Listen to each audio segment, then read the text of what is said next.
देखिए, बोरियो प्रखंड में हुआ विधिक सशक्तिकरण शिविर का आयोजन। बता दें कि जिला विधिक सेवा प्राधिकार साहेबगंज के तत्वाधान में प्रधान जिला व सत्र न्यायाधीश सह अध्यक्ष जिला विधिक सेवा प्राधिकार मनोज कुमार सिंह के निर्देशन में आज बोरियो प्रखंड कार्यालय परिसर में जिला स्तरीय विधिक सशक्तिकरण शिविर का आयोजन किया गया।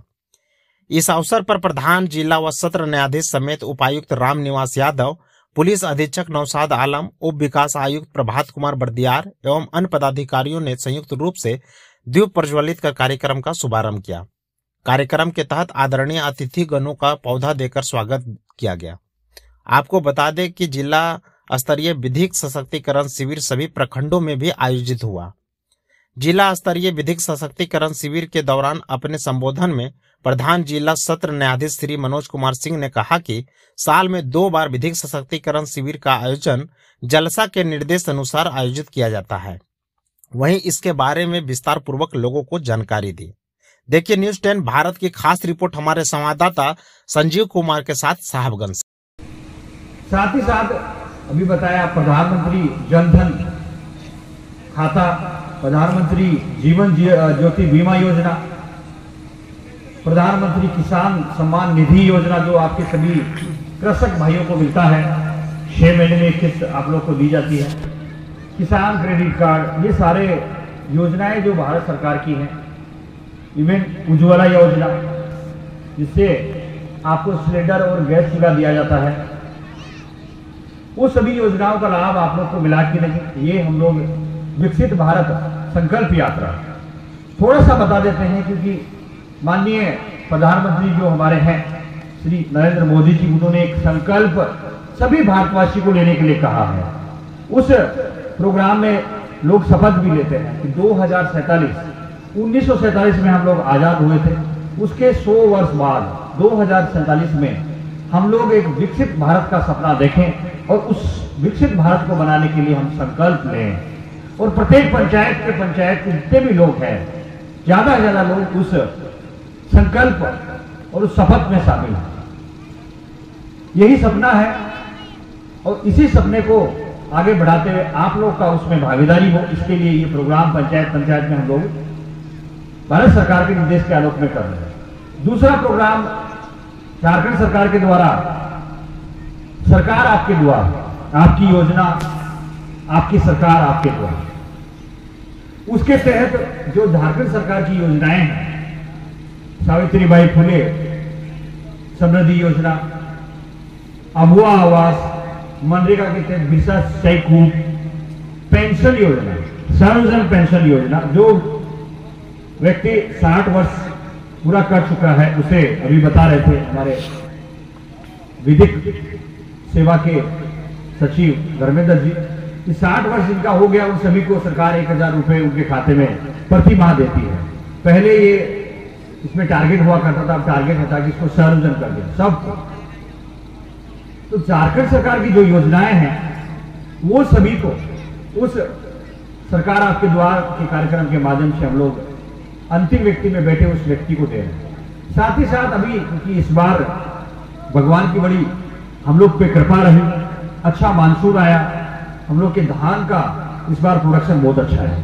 पिछले साल आपने देखा होगा केवल 10% लोगों ने धान लगाया था, उसमें भी जो प्रोडक्शन था वो 50% ही था। इस बार बहुत अच्छा धान का हम लोग के यहाँ प्रोडक्शन हुआ है। उसको धान को खरीदने का भी सरकार का मैकेनिज्म है। धान अधिप्राप्ति केंद्र आपके यहाँ जिला में 30 खोले गए हैं, ब्लॉक में आपके 10 से ऊपर धान अधिप्राप्ति केंद्र है।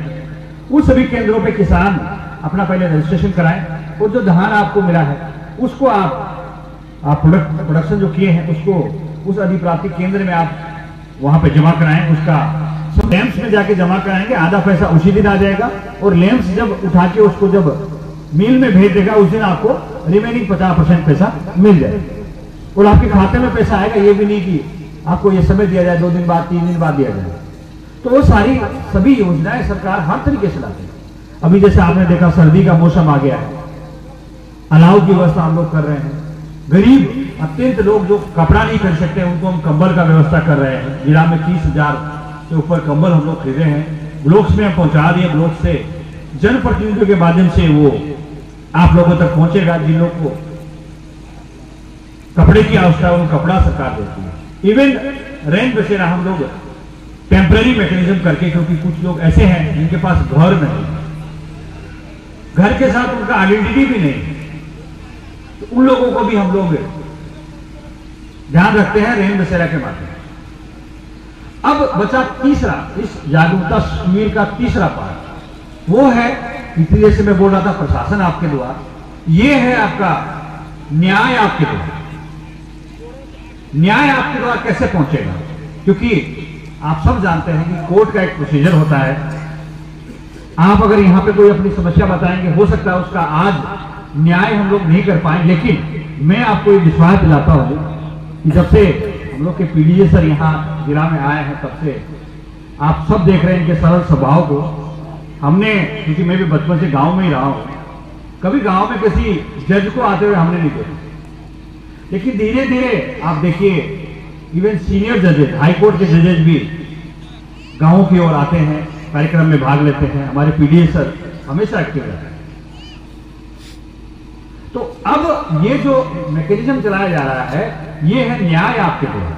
जो तीसरा हम लोग का इस कार्यक्रम का पार्ट है, वो है न्याय आपके। इसके अभी जैसे धर्मेंद्र जी बता रहे थे, आपका डीएलएस जिला विधिक प्राधिकार जो है, उसके माध्यम से 3 प्रकार की सर्विसेज हम आप लोग को देते हैं।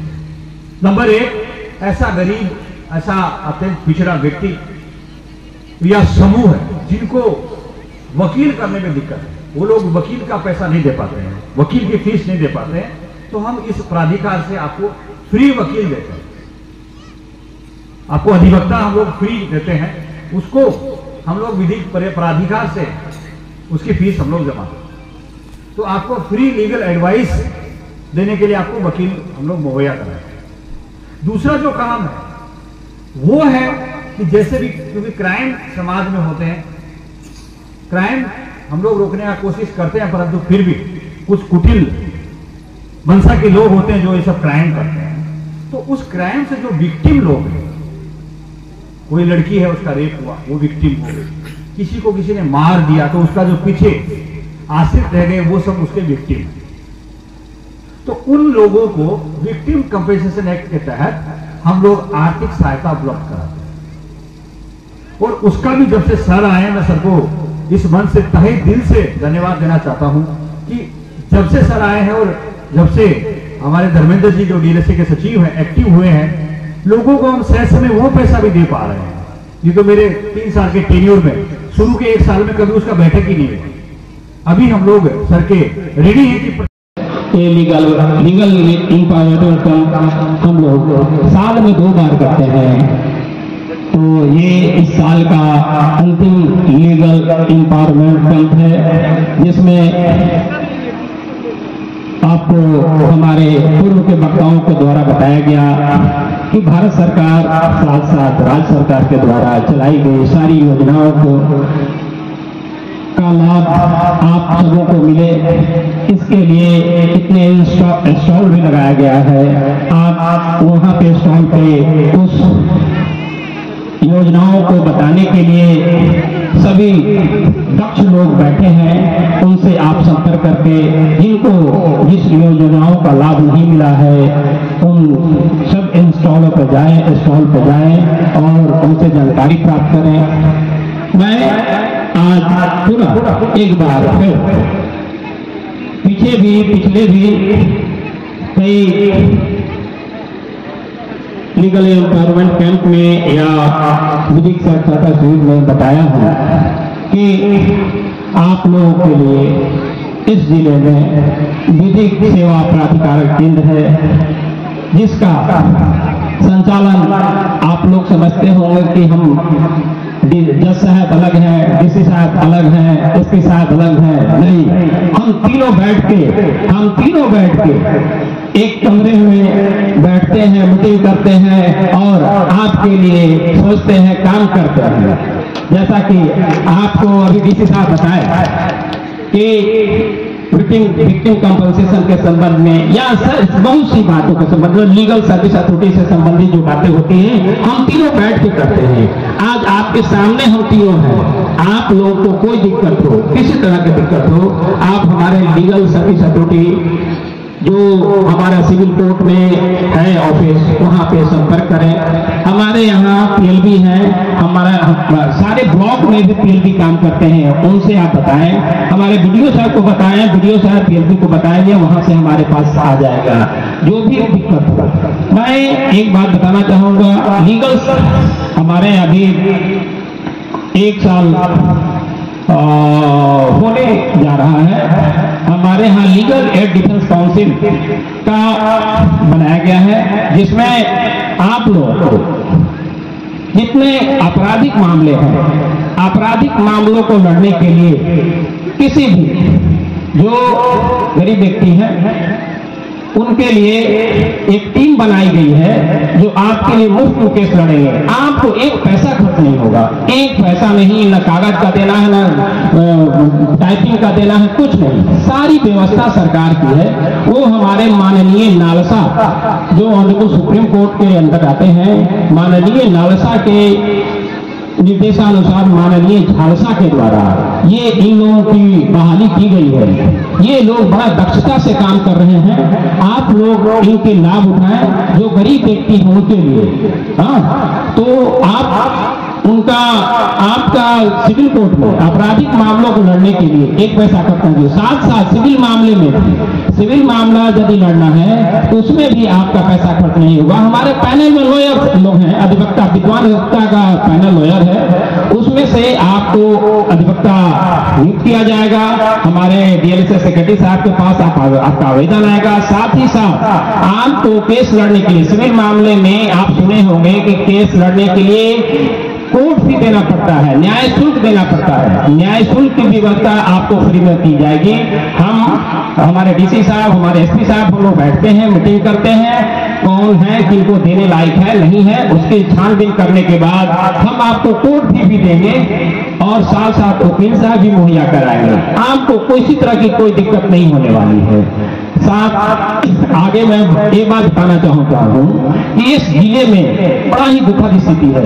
मैं एमएससीटी का केस देखता हूँ, जो हिट एंड रन, जो जितने एक्सीडेंट होता है वैसा केस मैं देखता हूँ, मेरे यहाँ फाइल होता है।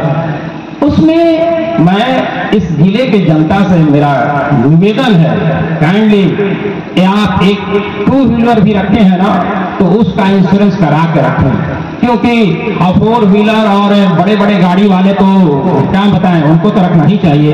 एक 2 व्हीलर से भी किसी को कुछ लग जाता है ना, किसी को कुछ हो जाता है तो आपकी औकात नहीं कि आप कुछ दे पाएंगे। मेरी औकात नहीं है, मेरी भी औकात नहीं है। यदि मेरा गाड़ी इंश्योर्ड नहीं है और किसी को धक्का लग गया तो वो बेटा, यदि वो आदमी सर्विस करता है तो किसी की औकात नहीं है कि हम उसको कॉम्पनसेशन को दे पाएंगे। आज लोग इस जिले में बहुत लोग परेशान हैं, बड़े बड़े गाड़ी रखते हैं लेकिन गाड़ी का इंश्योर नहीं कराते हैं, धक्का लगने के बाद उसमें इंश्योर रहता नहीं है, इसलिए फिर उन्हीं पे आता है बर्डन। जो मालिक है, ऑनर है, ड्राइवर है, उन्हीं पे बर्डन आता है। तो मेरा निवेदन है कि आप सब लोग इस बात को समझें कि गाड़ी का इंश्योरेंस कराना बहुत बड़ी चीज है। आप कराएं। आप थोड़ा सा पैसा लगाने से आप कितना बड़ा आपका आगे आने वाला बर्डन, आपको नहीं परेशान होंगे आप, नहीं तो आपको सब वहन करना पड़ेगा। आपके खेत को, आपका जो मकान होगा उसको बेच के हम दिलवाएंगे, क्योंकि आपका गाड़ी धक्का मारा है किसी को, किसी का जान लिया है। इस बात से बचिए आप लोग। मेरा ये निवेदन है। मैं पुलिस बंधुओं से, पुलिस अधिकारी को भी मैं यहाँ से एक आवाज देना चाहूंगा कि आप लोग मत समझिएगा कि पुलिस आपको तंग कर रही है। पुलिस आपको जागरूक कर रही है। आपको गाड़ी यदि जा रहे हैं तो जरूर इंश्योरेंस चेंज कीजिए कि इनका गाड़ी इंश्योर्ड नहीं। आप कह दीजिए कि आप इंश्योरेंस करा लीजिए, आप करा लीजिए, आपके लिए कह रहे हैं। ये पुलिस अधिकारी का ड्यूटी नहीं है, लेकिन पुलिस अधिकारी का ये कर्तव्य बनता है। ये बताएंगे आपको कि आप कराएंगे तो आपको फायदा होगा, आपको भविष्य में बर्डन नहीं झेलना पड़ेगा। हमारे यहाँ बहुत सा केस है जो हमारा एक सिविल कोर्ट का एम्प्लॉय था, वो बेचारा कोर्ट से काम करके जा रहा था और आगे वाले डीसी साहब का जो ऑफिस है कार्यालय से आगे से मोड़ से जा रहा था और वहीं पे एक ट्रक वाला ने उसका एक्सीडेंट किया और ऑन स्पॉट